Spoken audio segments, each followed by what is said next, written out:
24mm, 35mm, 50mm, 85mm কোন লেন্সটা দিয়ে আপনার জার্নি শুরু করা উচিত? আপনি কোন লেন্সটা দিয়ে জার্নি শুরু করেছিলেন সেটা ডেফিনেটলি কমেন্ট করে জানাবেন। This is day 11 of 30 days 30 reels challenge.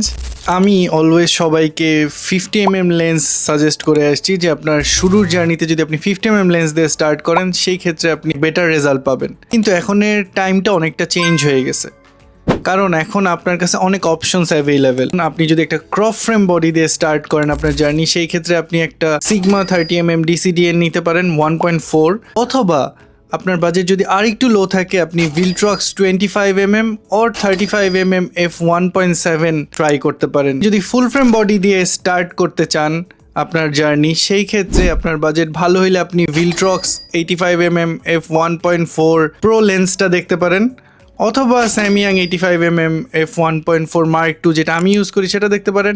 আর যদি বাজেট একটু কম থাকে বা বাজেট টাইট থাকে সেই ক্ষেত্রে আপনি Sony 50mmটা নিতে পারেন, অথবা আপনি Viltroxের 85mm f2 Evo লেন্সটা ট্রাই করতে পারেন, অথবা যে কোনো একটা প্রাইম লেন্স যে 50mm অথবা 85mm আপনার 7 Artisan হতে পারে, TT Artisan হতে পারে, Sirui হতে পারে, যে কোম্পানি আপনাকে অফার করবে আপনার বাজেটে আপনি সেটাই ট্রাই করতে পারেন, কজ সবগুলো লেন্সই এখন স্টার্টিং লেন্স হিসাবে আপনার জন্য ভালো আউটপুট দিবে। সো একটা 50mm লেন্স দিয়ে স্টার্ট করলে আপনি বেস্ট আউটপুট পাবেন, এটা সত্য না। আশা করি ব্যাপারটা বুঝতে পারছেন। টিল দেন সবাই ভালো থাকেন, সুস্থ থাকেন, লাইক শেয়ার এন্ড সাবস্ক্রাইব।